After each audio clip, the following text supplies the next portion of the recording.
The sky over New Havana burned red.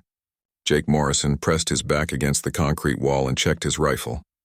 3 magazines left, maybe 400 rounds total.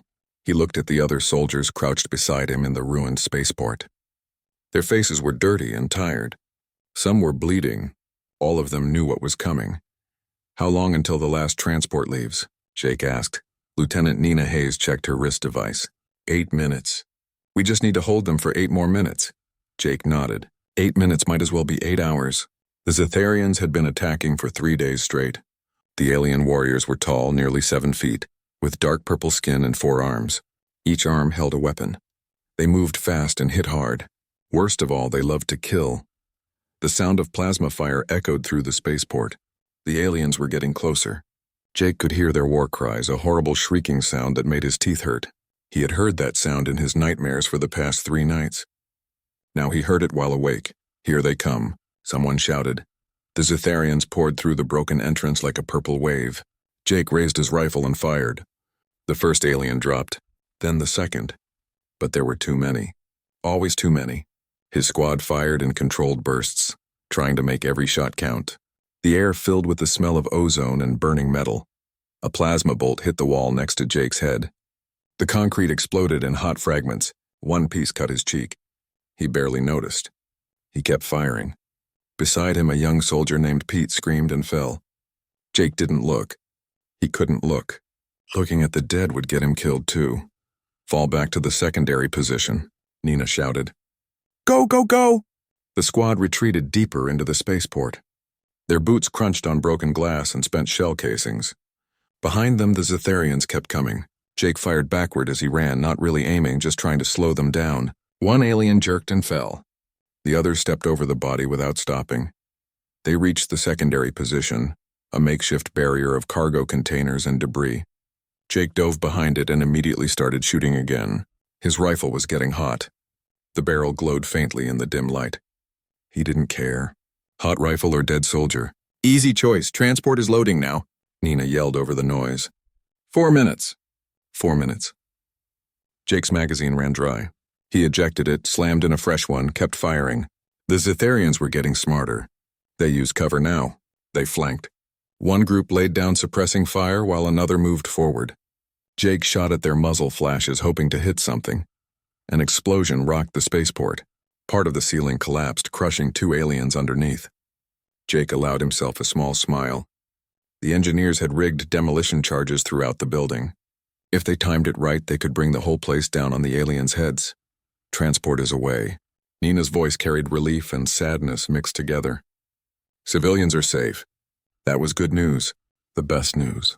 2,000 people on that transport. 2,000 lives saved. Jake's squad had done their job. Now they just had to survive long enough to celebrate. But survival looked less likely by the second. The Zetharians pushed harder now that the transport was gone. They didn't need to be careful anymore. They could use their heavy weapons. A plasma cannon opened up, turning one of the cargo containers into molten slag. The soldier behind it died instantly. Jake's squad was down to 6 people. 6 soldiers against maybe 200 aliens. The math was not good. Then the war cries changed. The regular shrieking became something else. Something that sounded almost like words. The Zetharian warriors moved aside, creating a path. Through that path walked the largest alien Jake had ever seen. She wore armor that gleamed like black ice. Her forearms each held a different weapon, but it was her face that made Jake's blood run cold. She was smiling. Not a human smile. Something worse. Something hungry. "That's their queen," Nina whispered. "Queen Zalitha. I've seen her in the intelligence reports." The queen walked toward them slowly. She wasn't afraid. Why would she be? She had already won. Her warriors surrounded the human position. There was no escape. She wanted to see them before they died. She wanted to watch.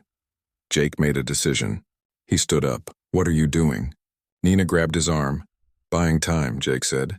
He stepped out from behind the barrier. Rifle pointed at the ground. Not surrendering. Not fighting. Just standing there. Queen Zalitha stopped. She tilted her head, studying him like a bug under glass. When she spoke, her voice was surprisingly clear. The translator device in Jake's ear converted the alien language. "You are brave, human. Or foolish. I cannot decide which. Maybe both, Jake said. The Queen laughed. It sounded like breaking glass. Your species amuses me. So weak, so fragile. Yet you fight anyway. Why? Because someone has to. Noble words from a dead man. Yes, you are all dead. Your squad, your colony, soon your entire species. We will sweep across your worlds like fire. Your Earth will burn last so you can watch all the others fall first. Jake felt cold inside. Not fear, something else. Something that sharpened his thoughts and steadied his hands. He glanced back at his squad. At Nina, she was smart. She would understand what he was planning. Their eyes met. She nodded slowly. Jake looked at the Queen again. You know what's funny? You aliens always make the same mistake. And what mistake is that, human? You think we're weak because we're small. You think we're fragile because we die easy. But you forget something important. The Queen stepped closer. Tell me then. What do we forget? Jake smiled. It was not a nice smile. We humans are really, really good at taking people with us when we go. He pressed the detonator in his pocket. The spaceport had been built on top of old fuel storage tanks. Empty tanks officially. But the engineers had filled them with something better. High explosive. Enough to level 10 city blocks. The charges went off all at once. The world turned white. Then orange. Then black. The last thing Jake saw was the Queen's face. The smile was gone. In its place was something that looked almost like fear. Then the explosion swallowed everything. Lieutenant Nina Hayes watched from the departing transport as the spaceport vanished in a massive fireball. The shockwave rocked the ship even at this distance. Debris flew in every direction. The mushroom cloud rose into the red sky like a monument. She closed her eyes, thought of Jake, of Pete, of all the others. They had saved 2,000 lives today. The colony was lost, but the people survived. That had to mean something. The Zetharians broadcast their victory across the galaxy within hours. They showed images of the destroyed spaceport. They listed the human casualties. They named Jake Morrison specifically as the example of human weakness. Dead in a futile gesture, they said. Proof that humans could not stand against the Zetharian Empire. Nina heard the broadcast in the refugee ship's common area. Other survivors gathered around listening in silence. When it ended, someone asked if it was true. Was Jake really dead? Nina looked out the window at the stars. Yes, she said. He's dead. But something in her voice suggested she wasn't entirely sure. Something in the way she said it left room for doubt, for hope. In the ruins of the spaceport, beneath tons of rubble and twisted metal, something moved. A hand pushed through the debris. Then another. A figure pulled itself free, coughing and bleeding. Jake Morrison was alive, barely, but alive. He looked at the destruction around him and started laughing. It hurt to laugh. Everything hurt. But he couldn't stop. The Queen had escaped. He could see the scorch marks where she had activated some kind of shield. But her warriors were dead. Hundreds of them gone in an instant. Jake's laughter faded. He heard voices in the distance. Zetharian voices. Search parties looking for survivors to kill. He needed to move. Needed to hide. Needed to survive because the Queen was wrong about something. She thought the war was over. She thought humans were finished. Jake stumbled into the shadows, leaving a trail of blood behind him. The war wasn't over. For him, it was just beginning. 6 months passed since New Havana fell. The war had not gone well for humanity. The Zetharians took 3 more colonies. Human forces won some battles but lost more. The aliens were stronger, faster, and had better weapons. Everyone knew it was only a matter of time before they reached Earth. Captain Dale Warren sat in his small office at Intelligence Headquarters. His job was to read reports all day. Boring reports about supply lines and troop movements. Today's reports were different. Today's reports were strange.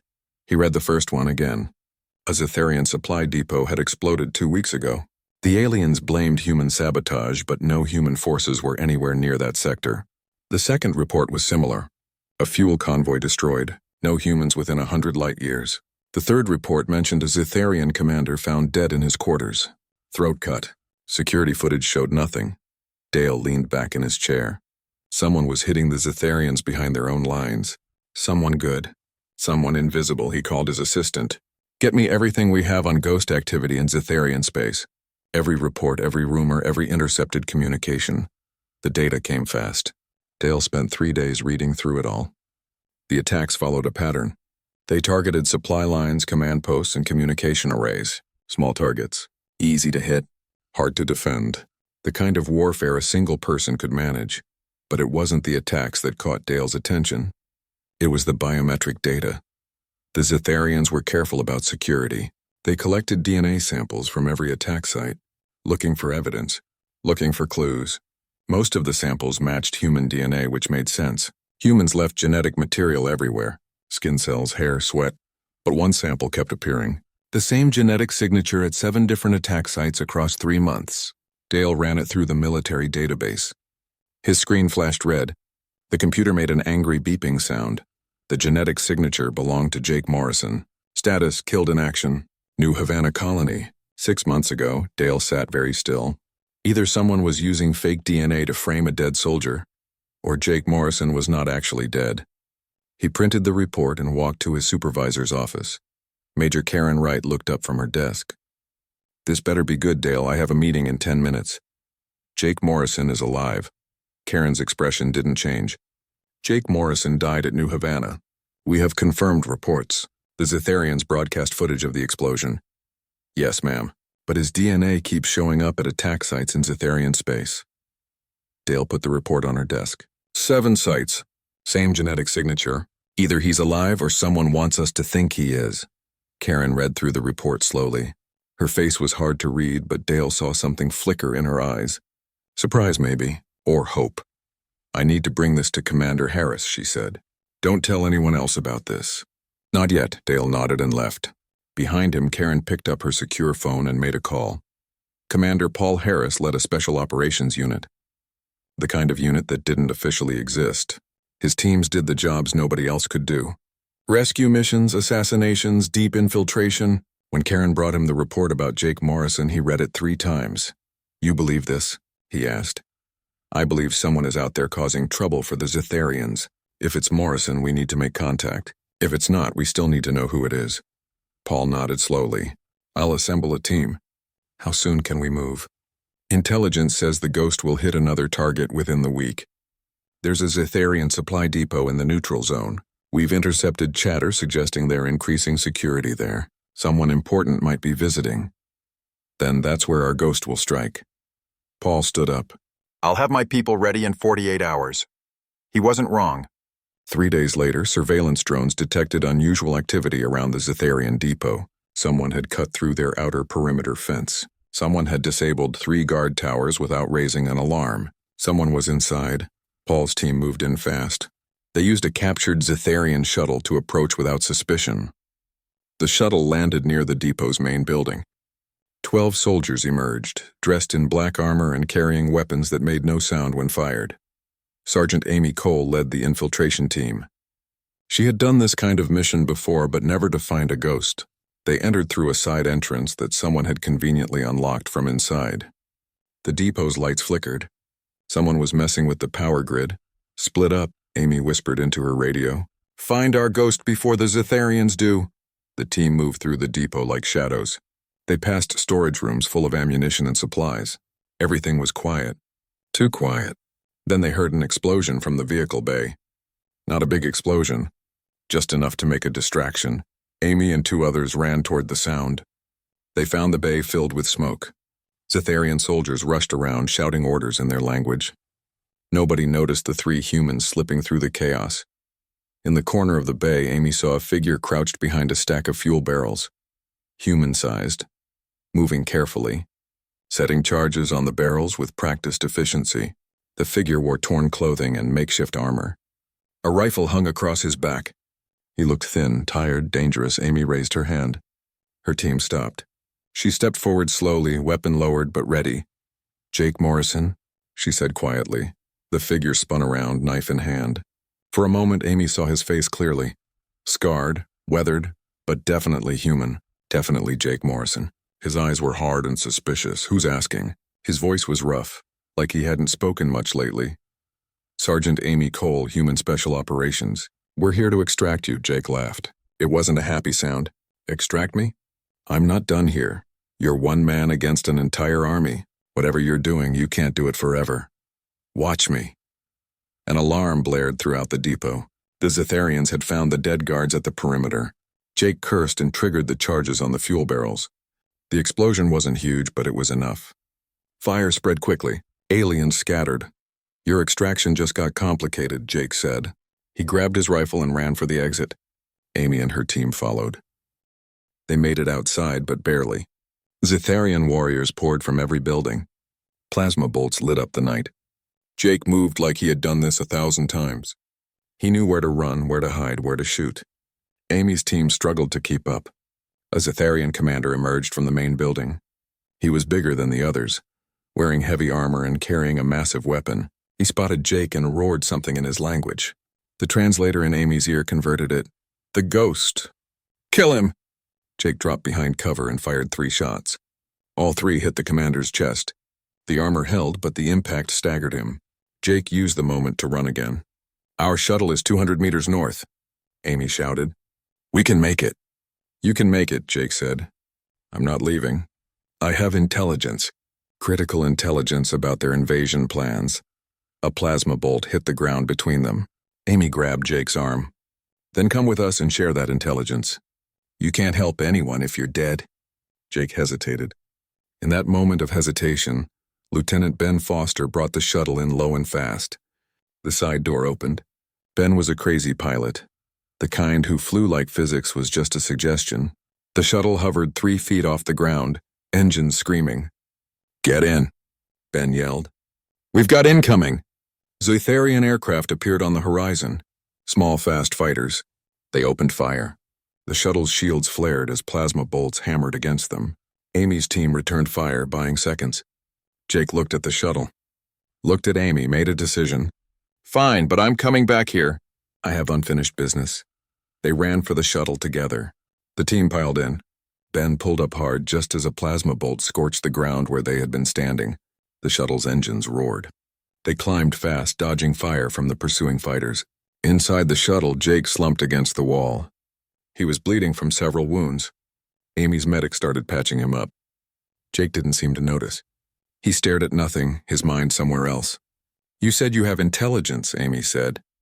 What did you find out there? Jake looked at her. His eyes were haunted. They're testing weapons. Biological weapons, using human prisoners as test subjects. I've seen the facilities. I've seen what they do to people. The shuttle went quiet. Even Ben stopped his usual chatter over the radio. There's more, Jake continued. Queen Zal-Etha is personally overseeing the final preparations for the invasion of Earth. She's obsessed with it. With us, she wants to be there when Earth falls. When is the invasion? Amy asked. 3 months, maybe less. They're gathering their fleet in the outer rim. Once they move, Earth has maybe 2 weeks before they arrive. Amy exchanged looks with her team. This was worse than anyone had thought. Much worse. Jake pulled something from his pocket. A small data drive, battered and dirty. I've been collecting information for 6 months. Base locations, fleet movements, command structures. Everything I could find. It's all on here. He handed the drive to Amy. She took it carefully like it might explode. Why didn't you come home sooner? She asked. Why stay out there alone? Jake's expression went hard, cold. Because someone needed to make them pay. The Queen killed my squad. Killed thousands of people. She smiled while she did it. I wanted her to know fear. I wanted her to understand what it feels like to be hunted. Did it work? Jake smiled slightly. I hear she increased her personal guard from 10 to 50. She checks her quarters 3 times before sleeping. She travels in an armored convoy. Yeah, it worked. The shuttle broke through the atmosphere and headed for deep space. Behind them, the Zitharian depot burned. The aliens would rebuild it, of course. They always did. But for now, for tonight, humanity had won a small victory. In the cockpit, Ben set course for a secret human outpost 3 days away. He glanced back at Jake through the doorway. The legendary soldier who was supposed to be dead. The ghost who had terrorized an entire alien empire for 6 months. Think he can really help us win this war? Ben asked Amy over the private channel. Amy watched Jake. He had fallen asleep, exhausted, still gripping his rifle, even unconscious. I think he's been fighting his own war all this time. Now maybe we can fight together. The shuttle jumped to faster than light speed. Stars stretched into lines. Somewhere behind them, Queen Zal-Etha received reports of the attack. Reports of the ghost escaping. Reports that included a security camera image of a man she thought she had killed. When she saw the image, she shrieked. Not in anger. In something that almost sounded like fear. Her advisors backed away. They had never heard their queen make that sound before. "Find him," she hissed. "Find the ghost. Find Jake Morrison. He should be dead. He must be dead." But Jake Morrison was very much alive, and he was coming for her. The human outpost was small and well hidden. It orbited a dead moon in a system nobody cared about, perfect for secret operations. Commander Paul Harris met the shuttle when it docked. He wanted to see this ghost soldier for himself. Jake Morrison looked worse in person than in the reports. 6 months behind enemy lines had changed him. He was thinner, harder, with scars that told stories of close calls and narrow escapes, but his eyes were alert, intelligent, calculating. "Welcome back from the dead," Paul said. He extended his hand. Jake shook it. His grip was firm despite his injuries. "Wasn't planning on coming back. Your sergeant is persuasive. Amy usually is. Come on, we need to debrief you. Find out what you know." They walked through the outpost's narrow corridors. The base was designed for maybe 50 people. Right now it held twice that. Everyone stopped to stare at Jake. Word had spread fast. The ghost was real. The dead soldier walked among them. In the briefing room, a dozen officers waited. Maps covered the walls. Star charts showed Zetharian positions. Intelligence reports stacked high on every surface. This was where humanity planned its desperate defense. Jake sat down and plugged in his data drive. Information filled the screens. Base locations, ship counts, supply routes, weapons caches. 6 months of intelligence gathered one dangerous mission at a time. "This is incredible," Major Karen Wright said. She had arrived that morning from headquarters. "This is more than we've collected in a year." "I had time," Jake said simply. "And motivation." They spent 8 hours going through everything. Jake answered questions, filled in details, and explained his reasoning. He knew the Zetharian military structure better than most of their own soldiers probably did. He had studied them while hiding in their shadows. When they finally took a break, Paul pulled Jake aside. "You mentioned biological weapons. Tell me more about that." Jake's expression went dark. "They have 3 facilities that I know of. Research stations where they test weapons on prisoners. Humans mostly, but other species too. I managed to infiltrate one facility, saw what they were doing, and they're developing a plague. Something that targets human biology specifically, kills fast, spreads faster. They're planning to deploy it on Earth before the invasion. Weaken us, make the conquest easier." Paul felt cold. A plague. Earth had no defense against alien diseases. Do we have samples? Can our scientists develop a cure? I stole data from the facility. It's on the drive. But developing a cure will take time. Time we don't have. Then we need to destroy these facilities. Stop them from producing more of this plague. Jake nodded slowly. That's what I was working toward. But it's a 2-person job at minimum. I couldn't pull it off alone. You're not alone anymore. Paul stood. I'll start planning a strike mission. We hit all 3 facilities simultaneously. Burn them to the ground, Jake smiled grimly. Now you're talking my language. Over the next week, the outpost became a hive of activity. Paul assembled 3 strike teams. Each team would hit one facility. They studied Jake's intelligence, memorized floor plans, and practiced the mission until they could do it in their sleep. Sergeant Amy Cole was assigned to Jake's team. She didn't complain. Working with a legend had its perks. Plus, she figured he needed someone to watch his back, someone who would make sure he came home this time. Lieutenant Ben Foster would fly them in. He spent his time modifying the shuttle's stealth systems, making it invisible to Zetharian sensors. He was good at his job, one of the best. The day before the mission, Jake found Amy in the training room. She was practicing hand-to-hand combat with a sparring robot. The machine moved fast, but she moved faster. Jake watched her for a moment before speaking. You're good, he said. Amy didn't stop fighting. I've been doing this for 5 years. You learn or you die. Why did you volunteer for this mission? You know how dangerous it is. Amy finally stopped. The robot powered down. She turned to face Jake. Because someone has to stop them. Same reason you stayed out there alone for 6 months. Jake nodded. He understood that logic. It was his logic. If things go wrong tomorrow, if we get separated, don't come back for me. Complete the mission. That's what matters. If things go wrong, we'll figure it out together. That's what teams do. Before Jake could respond, alarms blared throughout the outpost. Red lights flashed.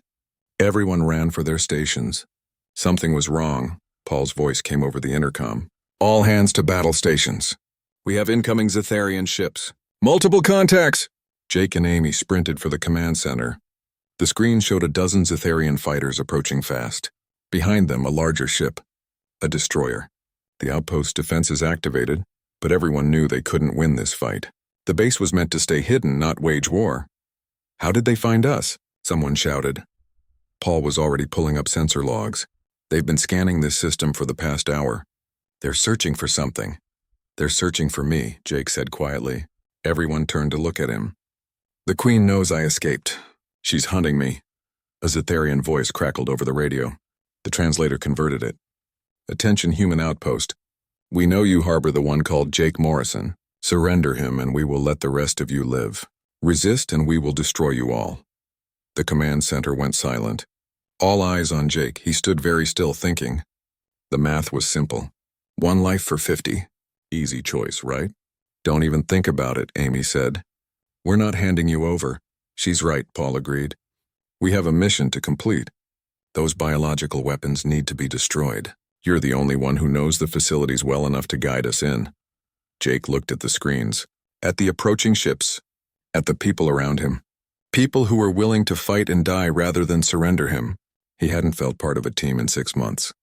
He had forgotten what it felt like. Then we need to run, he said. Now, before they get in weapons range. Paul nodded. Everyone to the evacuation ships, move. The outpost erupted into controlled chaos. Personnel grabbed essential equipment and ran for the docked ships.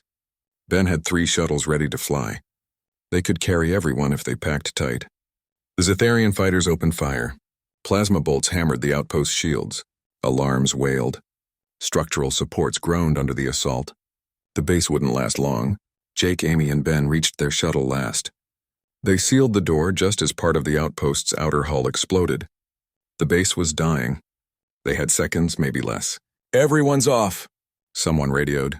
Blow the charges. The outpost had self-destruct explosives. Standard procedure. Can't let the enemy capture human technology. Paul triggered them from his shuttle. The countdown began. 30 seconds. Ben launched their shuttle hard and fast. The other 2 shuttles followed. Behind them, the outpost exploded in a brilliant flash. Debris scattered in every direction. The Zetharian fighters veered off to avoid the shrapnel. They're pursuing, Ben shouted from the cockpit. Hang on! The shuttles dove toward the dead moon's surface. Ben flew like a madman, weaving between craters and rock formations. The Zetharian fighters followed but struggled with the tight maneuvering. One fighter clipped a rock spire and exploded. There, Jake pointed at a canyon.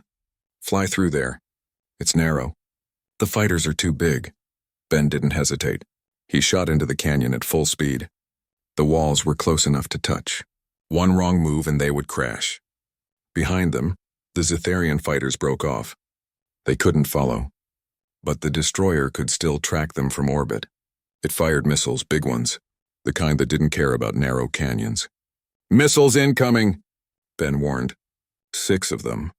Paul's voice crackled over the radio. All shuttles execute scatter pattern 7. Meet at the rendezvous point. The 3 shuttles split up, each going a different direction. The missiles followed, 2 per shuttle. Ben pushed the engines to maximum. The shuttle shook and rattled. Amy grabbed onto her seat. Jake calmly checked his weapons. If they crashed, he wanted to be ready to fight. Ben pulled up hard, shooting out of the canyon and into open space. One missile lost lock and flew into a crater. The second missile kept coming. Ben spun the shuttle, fired countermeasures, and dove back toward the moon's surface. The missile followed for another second, then detonated against a burst of flares and chaff. Yes, Ben shouted. Still the best pilot in the fleet. Save the celebration, Amy said. We still need to reach the rendezvous. They flew low and fast, skimming the moon's surface. The Zetharian destroyer kept searching, but the moon's magnetic field interfered with their sensors. It bought them time. Not much, but enough. The rendezvous point was a crater on the moon's far side. The other 2 shuttles were already there, hidden under thermal blankets. Ben sat down beside them. Everyone evacuated the shuttles and moved into a natural cave system nearby. Paul gathered the survivors. They had made it out, All 53 people. No casualties. But they had lost the outpost, their equipment, their supplies. They had nothing but their weapons and the clothes on their backs. We can't stay here long, Paul said. The Zetharians will find us eventually. We need a plan. Jake stepped forward. The mission hasn't changed. We still need to destroy those biological weapons facilities. Maybe now more than ever. If the Queen is hunting me this hard, she's scared. Scared people make mistakes. How do we hit 3 facilities with 3 shuttles and 50 people? Someone asked. We don't hit 3 facilities, Jake said. We hit one. The main one. The facility where they're actually producing the plague. I know which one it is. I've been there. One facility is better than none, Amy agreed. And if we destroy their production capability, they can't deploy the weapon on schedule. It delays their invasion. Paul thought about it. The mission had changed, but the goal remained the same. Stop the plague. Save Earth. All right. We hit the main facility. Jake, you plan it. You know the target best. Jake spread out a map he had drawn from memory. The facility is here in Zetharian-controlled space. Heavy security. At least 200 guards. But I know the weak points. I know how to get in. They planned through the night. By morning, they had a strategy. Risky, probably suicidal, but possible. 3 shuttles would approach from different angles. 2 would be decoys drawing off the guards. The 3rd shuttle, with Jake's team, would infiltrate the facility and plant explosives. We leave in 6 hours, Paul said. Rest while you can. This is going to be rough. Jake found a quiet corner of the cave and sat down. He was tired. Bone tired. 6 months of running and fighting and hiding had worn him down. He closed his eyes for just a moment. When he opened them, Amy was sitting beside him. She didn't say anything, just sat there keeping watch while he rested. Jake thought about protesting, but didn't. It felt good to have someone watching his back again. Thank you, he said quietly. For what? For not leaving me out there. For coming to find me. Amy smiled. You're welcome. Now get some sleep. Tomorrow we're going to blow up a biological weapons facility. You'll need your strength. Jake closed his eyes again. For the first time in 6 months, he felt something that might have been hope. He wasn't alone anymore. He had a team. He had a mission. And somewhere out there, Queen Zal-Etha was afraid. That thought made him smile as he drifted off to sleep. The mission went wrong from the start. The 3 shuttles approached the biological weapons facility just before dawn. The plan was simple. 2 shuttles attack from the east and west, making noise, drawing guards. The 3rd shuttle, carrying Jake's team, lands quietly at the north entrance. Except the Zetharians were expecting them. The moment the decoy shuttles opened fire, defensive turrets activated across the entire facility. Plasma cannons, missile batteries, force fields. The place lit up like a fortress. Ben barely pulled their shuttle out of the killing zone. 1 wing got clipped. They crashed in the forest 2 miles from the facility. Jake kicked open the damaged door. Smoke filled the shuttle. Amy and 4 others crawled out behind him. They were supposed to have 20 soldiers. Now they had 6. The other shuttles were retreating under heavy fire. The radio crackled with damage reports and casualties. Fall back, Paul's voice commanded over the channel. Mission is scrubbed. All teams retreat. Jake looked at the facility in the distance. He could see the lights, see the guards mobilizing. They knew humans were coming. Someone had warned them. We're already here, he said into his radio. 6 of us. We can still complete the mission. Negative, Paul responded. The facility is on full alert. You'll never make it inside. Then you'll have to trust me to find a way. Jake switched off his radio before Paul could argue. He looked at his team. Amy and 4 soldiers whose names he had learned during the brief planning session. Young soldiers, good soldiers, scared but ready. You heard the commander, Jake said. Mission is scrubbed. Anyone who wants to head back to the shuttles, go now. No judgment. Nobody moved. Amy checked her rifle. We came here to destroy a biological weapon. That hasn't changed. The others nodded agreement. Jake felt something warm in his chest. Pride, maybe, or respect. These people barely knew him, but they trusted him enough to follow him into certain death. All right then. Stay close. Stay quiet. We do this the hard way. They moved through the forest toward the facility. Dawn was breaking. Birds, or something like birds, sang in the alien trees. The air smelled of flowers and ozone. Beautiful planet. Shame it was controlled by murderers. The facility's outer wall was 30 feet high and heavily guarded. But Jake knew something the Zetharians didn't. He had been here before, 6 weeks ago, on a reconnaissance mission. He had found a weak point. A drainage pipe that led under the wall. Too small for Zetharian warriors to use, just right for humans. They found the pipe exactly where Jake remembered. He went first, crawling through murky water and darkness. The others followed. The pipe was narrow and claustrophobic. One soldier panicked halfway through and had to be talked down by Amy, but they made it. They emerged inside the facility's outer perimeter, dripping and filthy.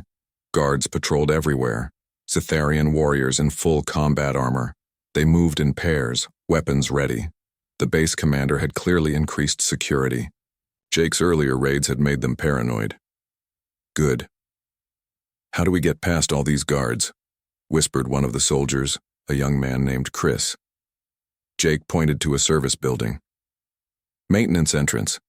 They won't expect us to use it during daylight. We move fast and quiet. If we're spotted, we fight, but try not to be spotted. They crossed the open ground in short sprints, using vehicles and storage containers for cover. Twice, patrol teams walked within feet of them. Jake held his breath, counted seconds. The patrols passed without noticing. The maintenance entrance was locked but not alarmed. Jake picked the lock in 30 seconds. They slipped inside, closing the door behind them. The building was dark and empty. Service tunnels led deeper into the facility. Perfect. They navigated the tunnels using Jake's memory and instinct. Left at the first junction, right at the second, down 3 levels. The facility was huge, designed to produce massive quantities of the biological weapon. Jake had seen the production floor on his previous visit. Rows of containment tanks. Thousands of liters of plague ready to deploy. We plant charges on the support columns, Jake explained as they moved. Bring the whole building down. The heat from the collapse should sterilize most of the biological agents.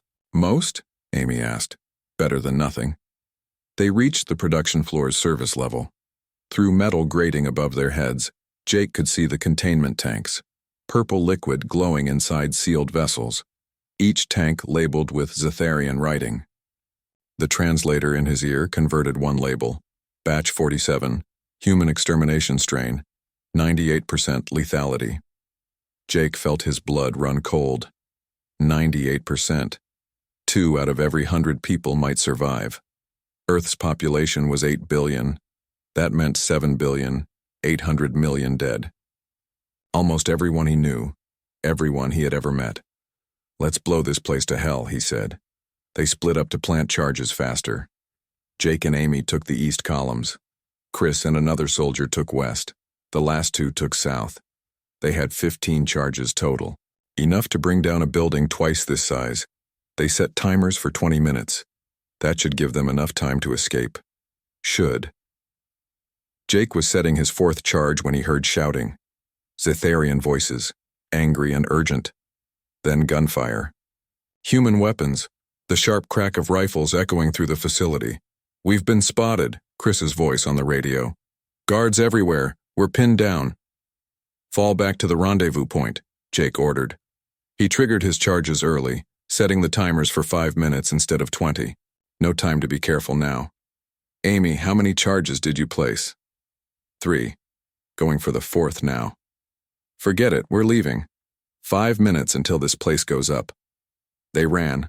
Behind them, alarms blared. The facility's emergency lights turned everything red. Zetharian warriors poured into the corridors. Jake fired his rifle without stopping. Aimed shots, center mass. 2 aliens dropped, then 3 more. Amy threw a grenade around a corner. The explosion bought them seconds. They used those seconds to reach the service tunnel entrance. Chris and his partner were already there, bleeding but alive. The other 2 soldiers didn't make it. Jake saw their bodies in the distance, surrounded by dead Zetharians. They had fought hard. Move! Jake pushed everyone into the tunnel. They ran through the darkness, feet splashing in shallow water. Behind them, the facility shook. The charges were going off. One by one, massive explosions tore through the building's foundation. The service tunnel started to collapse. Ceiling tiles fell. Water pipes burst, flooding the passage. Jake's team scrambled forward, racing against the destruction. They reached the drainage pipe just as the tunnel behind them caved in completely. Go, go, go. Jake shoved people into the pipe. Amy went first, then Chris, then the others. Jake went last, crawling as fast as he could.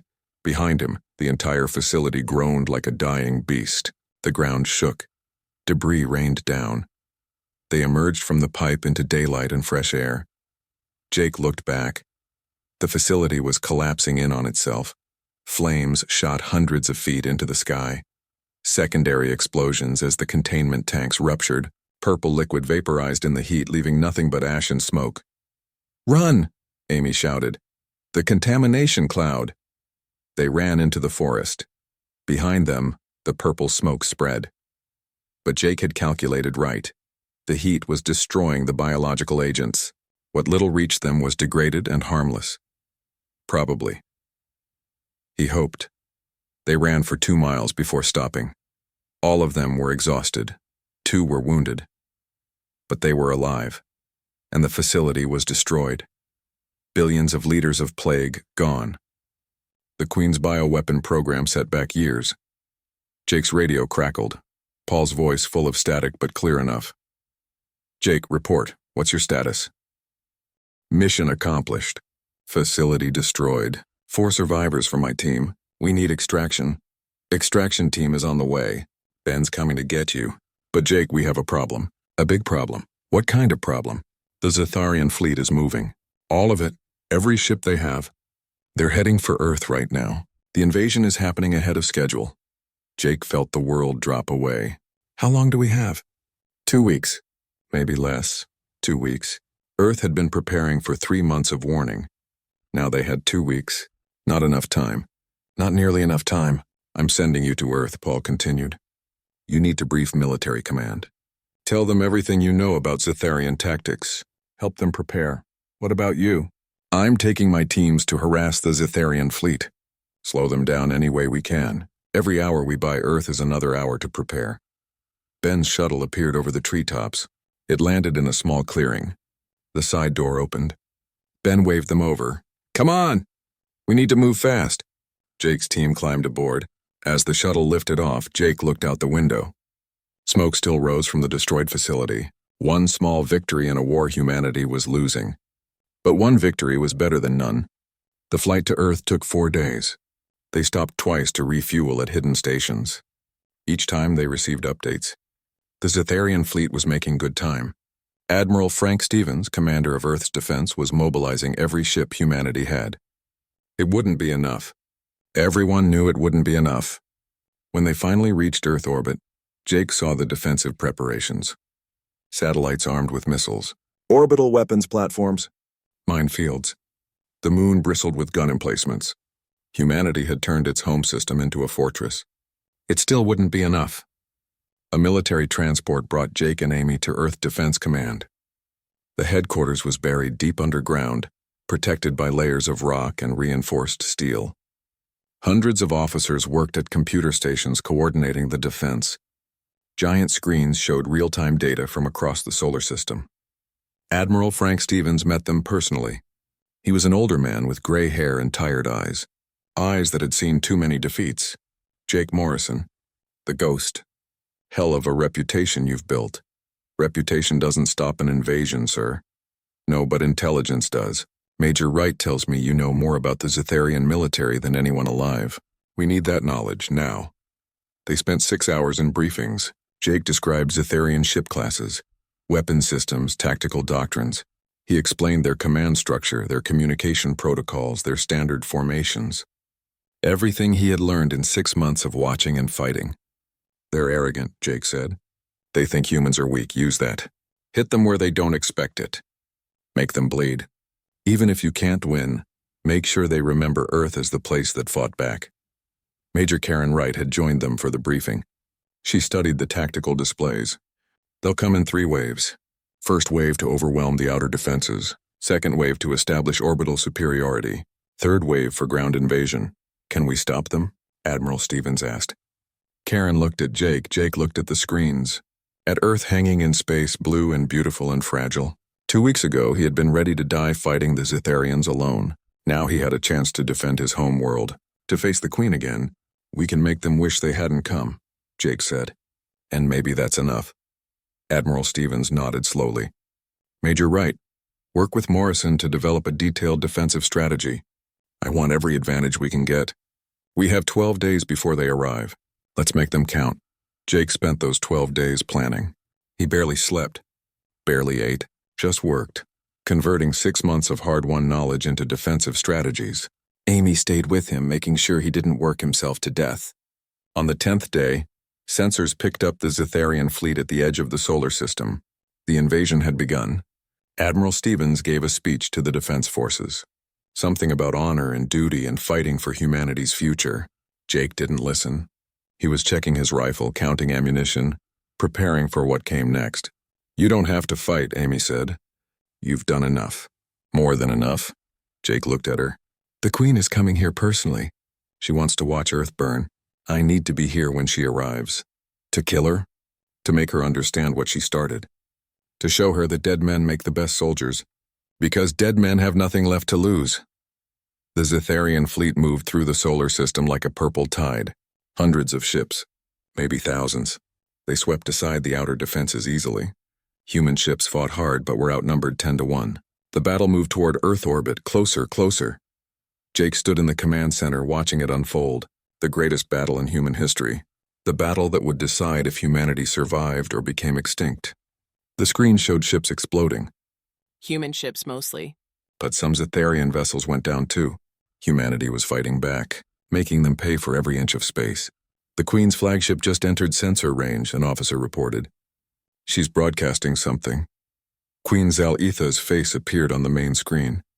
Larger than life, smiling that terrible smile. Humans, your time ends today. Your world will burn. Your species will be erased, and I will enjoy every moment of it. Admiral Stevens looked at Jake. You're the expert. What do we do? Jake stared at the Queen's image. Remembered her standing over his dead squad. Remembered her laugh. His hand moved to his rifle almost unconsciously. We kill her. Cut off the head and the body dies. She's commanding the invasion personally. Take her out and their fleet falls apart. How? Her flagship is surrounded by escort ships. We can't get close. Jake smiled. It was not a nice smile. You don't need to get close. You need to get one person close. One person who knows her ship. Who's been on it before? You've been on the flagship? Once, 6 months ago. Long story. But I know the layout. I know the weak points. Jake turned to face the Admiral fully. Give me a small team. Get us to that ship. We'll take care of the rest. Admiral Stevens was quiet for a long moment. Then he nodded. Do it.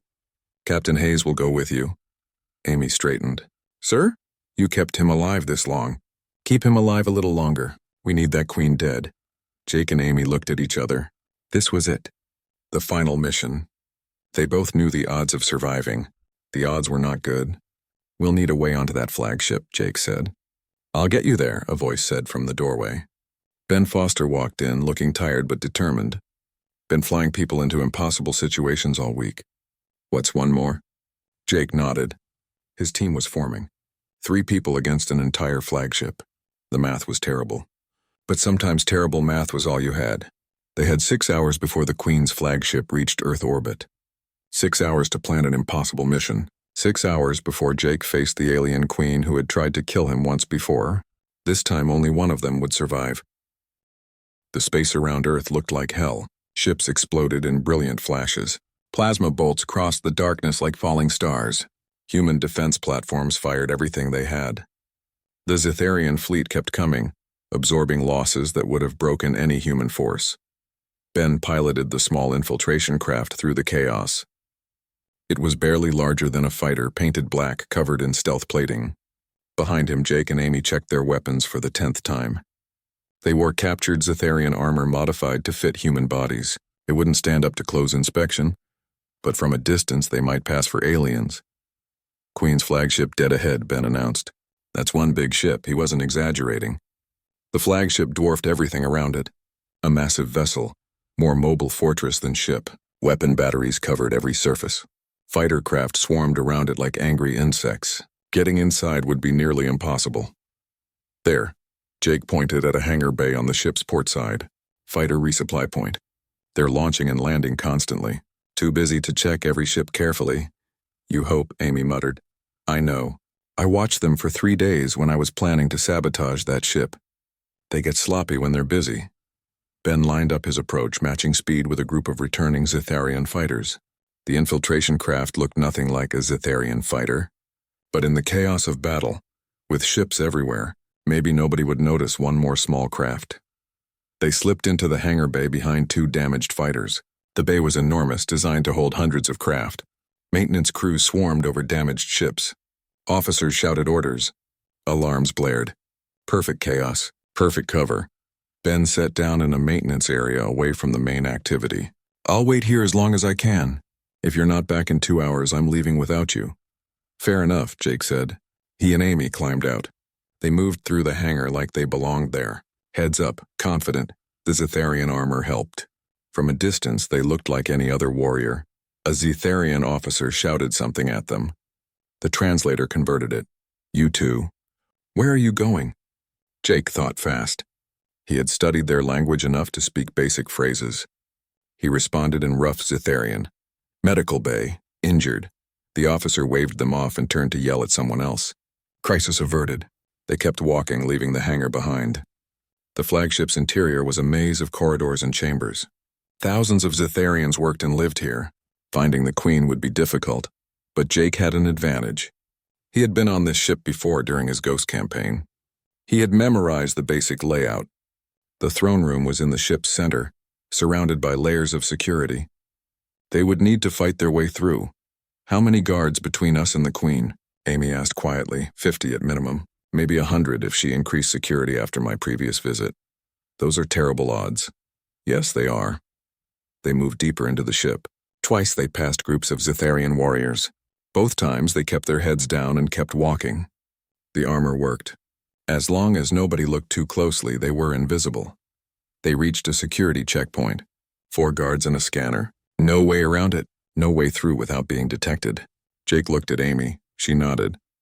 They both knew what had to happen. Jake walked up to the checkpoint. The guards raised their weapons. One said something in Zitharian. Jake responded by shooting him in the face. Amy took out 2 more. The 4th guard managed to trigger an alarm before Jake's second shot dropped him. So much for stealth, Amy said. Never liked stealth anyway. Alarms screamed throughout the ship. Blast doors started closing. They ran racing against the lockdown. Made it through 1 door with inches to spare. The corridor ahead was clear but wouldn't stay that way long. Zitharian warriors poured from side passages. Jake and Amy fired as they ran. The captured armor took several hits before failing. Jake felt a plasma bolt graze his shoulder.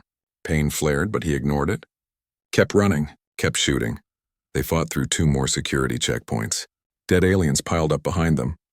Jake's rifle overheated. He dropped it and picked up a Zitharian weapon from a dead guard. The weapon was too large for human hands, but he made it work. There. Amy pointed at massive double doors ahead. Guards stood in front of it. Important doors needed important guards. That meant the throne room was close. They charged the doors. The guards opened fire. Jake felt multiple impacts. His armor was failing. Blood ran down his left side. Didn't matter. Had to reach those doors. Had to reach the Queen. Amy threw her last grenade. The explosion took out 3 guards. Jake shot 2 more. They reached the doors and kicked them open. The throne room lay beyond, vast, opulent, covered in alien art and trophies from conquered worlds, and in the center, on a throne made of black metal, sat Queen Zalitha. She stood when she saw them. For a moment she just stared. Then she shrieked, a sound of pure rage and something that might have been fear. You, she screamed. You were meant to be dead. I saw you die. Jake pulled off his damaged helmet. Let her see his face clearly. You tried to kill me at New Havana. Tried to bury me under a collapsed building. Didn't work. Impossible. The explosion. The rubble. No one could survive that. I'm hard to kill. You should have used more explosives. More guards burst into the throne room from side entrances. 20 of them, 30 too many. Jake and Amy took cover behind pillars and started shooting. They were outnumbered and outgunned. The end was inevitable. The queen watched from her throne. She wasn't smiling anymore. Why? Why do you fight? Your world is lost. Your species is finished. Why not surrender? Why not accept death with dignity? Jake shot a guard who got too close. Because we're human. We don't know how to quit. Every species you've conquered, they surrendered eventually. But humans? We fight until we can't fight anymore. Then we find a way to fight some more. Foolish. Your resistance is meaningless. Maybe, but it makes me feel better. Amy's rifle clicked empty. She drew her sidearm. Jake, we're not going to make it out of here. I know. Any regrets? Not being able to kill more of them, the queen laughed. That terrible sound like breaking glass. Dead men walking. That's what you are. Dead men who don't know to fall down. You're right about one thing, Jake said. He reached into his vest and pulled out a device. A small metal cylinder covered in blinking lights. I am a dead man. Have been since New Havana. Dead men make the best soldiers. You know why? The queen's expression changed. What is that? A bomb. Fusion core pulled from our infiltration craft. Enough yield to vaporize this entire ship. Dead men have nothing to lose. We can do things living people can't. We can walk into the enemy's throne room and blow everything to hell. The queen's eyes widened. She understood. For the first time, she understood. The guard stopped shooting. Silence filled the throne room. You're bluffing, the queen said, but her voice wavered. Am I? Jake's thumb hovered over the trigger. Your invasion fleet loses its flagship and its queen. Think your warriors keep fighting after that? Think they stay disciplined without you giving orders? No, they panic. They retreat. Earth survives. Humanity survives. One dead soldier's life in exchange for billions. Easy math, the queen took a step back. Jake had never seen her afraid before. It felt good. Better than good. It felt right. Kill them, she shrieked at her guards. Kill them now. Jake pressed the trigger. But nothing happened. The device didn't detonate. The lights kept blinking. He pressed it again.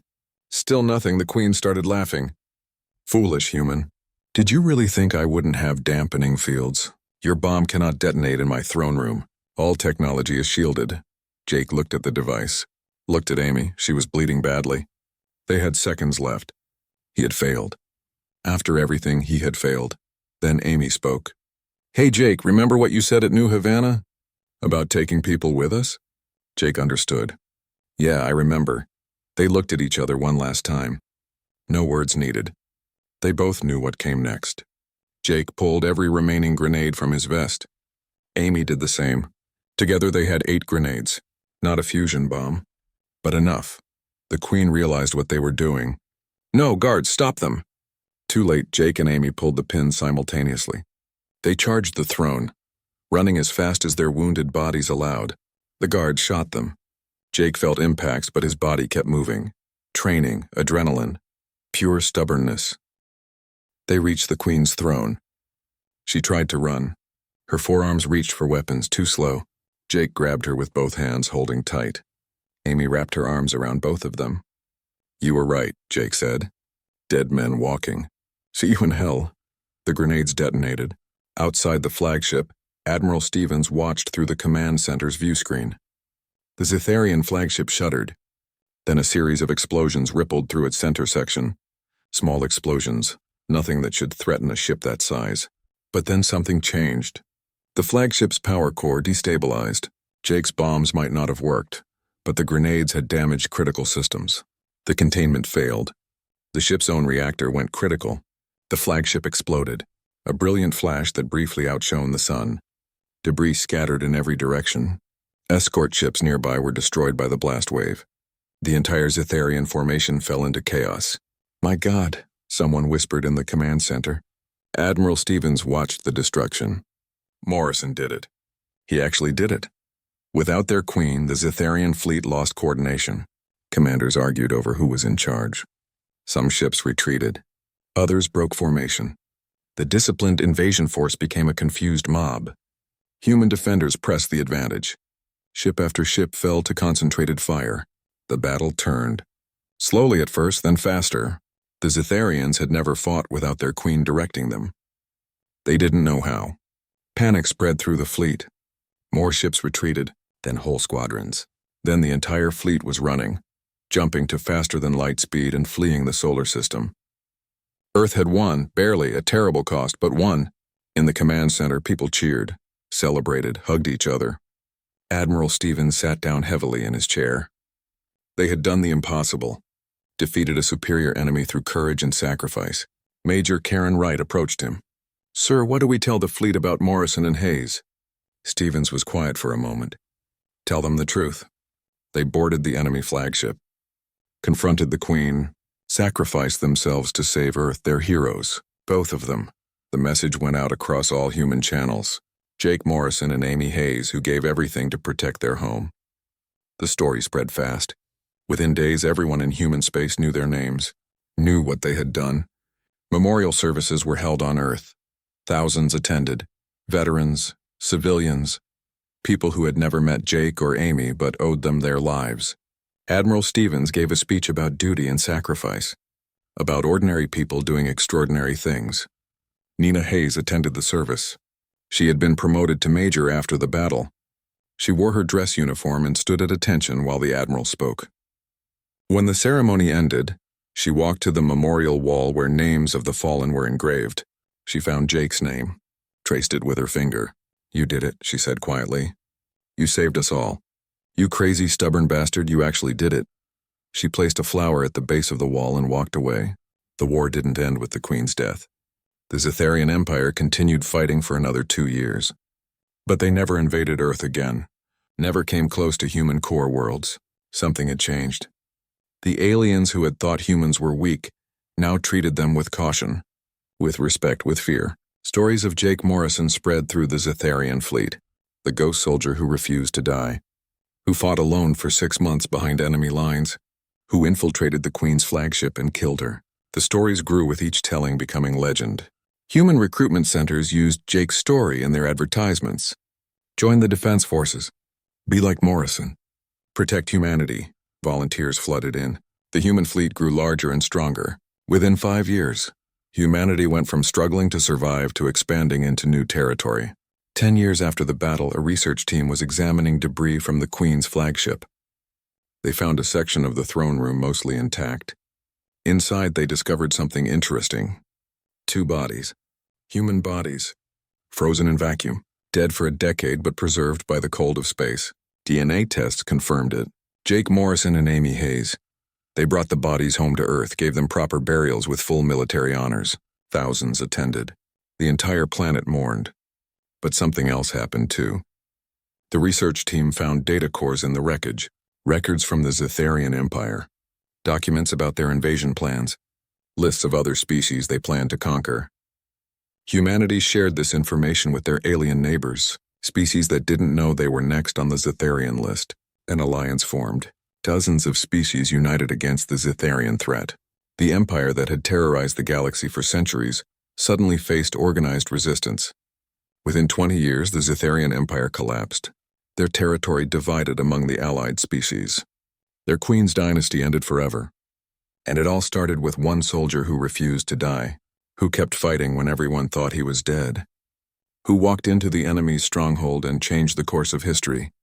At the military academy on Earth, they teach students about the Battle of Earth, about tactics and strategy and courage under fire. But the most important lesson isn't about weapons or tactics. It's about something else. Dead men make the best soldiers, the instructors say, not because they're actually dead, but because they've accepted death. They've moved past fear. When you have nothing left to lose, when you're willing to sacrifice everything, that's when you become truly dangerous. That's what Jake Morrison understood. That's what made him a legend. New recruits listen to these words. They study Jake's tactics, learn from his strategies, try to understand what made him special. The answer is simple but hard to grasp. He was just a soldier who loved his world enough to die for it, and who hated the enemy enough to take them with him. In the memorial garden at Defense Headquarters, 2 names are carved in stone, Jake Morrison and Amy Hayes. Flowers always sit at the base of their monument.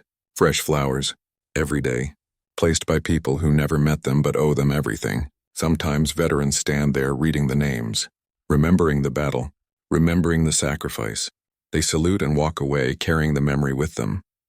The galaxy learned something important that day when the Queen's flagship exploded. It learned that humans were not weak, not fragile, not easily conquered. When threatened, when pushed to the edge, humans became something terrifying. They became survivors, fighters, warriors who would burn the universe down before surrendering. The Zitharians called Jake Morrison the Ghost. But he was something more. He was proof that humanity belonged among the stars, that no matter how advanced or powerful the enemy, humans would find a way to fight back, to survive, to win. And somewhere out there, in the quiet spaces between stars, maybe Jake and Amy are still fighting, still protecting humanity, still making sure the galaxy remembers what happens when you threaten Earth. Dead men walking, the best soldiers humanity ever produced, the ones who saved us all,